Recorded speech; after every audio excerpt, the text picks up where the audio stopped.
Hello বন্ধুরা, তোমাদের সামনে একটা ভিডিও আনলাম।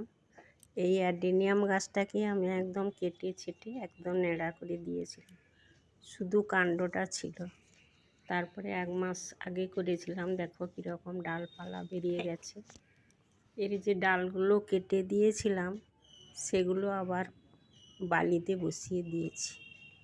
বসিয়ে দিয়েছিলাম, তার থেকে আবার ওই শেকড় হয়ে গেছে। সেইগুলো তুলে আমি আবার লাগাবো। মাটি তৈরি করেছি, আবার এর দানা থেকেও গাছ হয়, দেখো দানা থেকেও কত গাছ বেরিয়েছে এর বীজ থেকে। তারপরে এই যে মাটি তৈরি করেছি এই ডালের গাছটা বসাবো বলে। ভার্মি কম্পোস্ট, বালি, মাটিতেই গাছ করি আমি, কোনো ফিন্ডার ব্যবহার করি না। এর সঙ্গে দুটো নারকেলের কোকোপিট না হয়ে নারকেলের ছৌড়াকে করে দিয়ে দিয়েছি, দিয়ে নিমখোল দিয়ে এই যে বসিয়ে দিচ্ছি।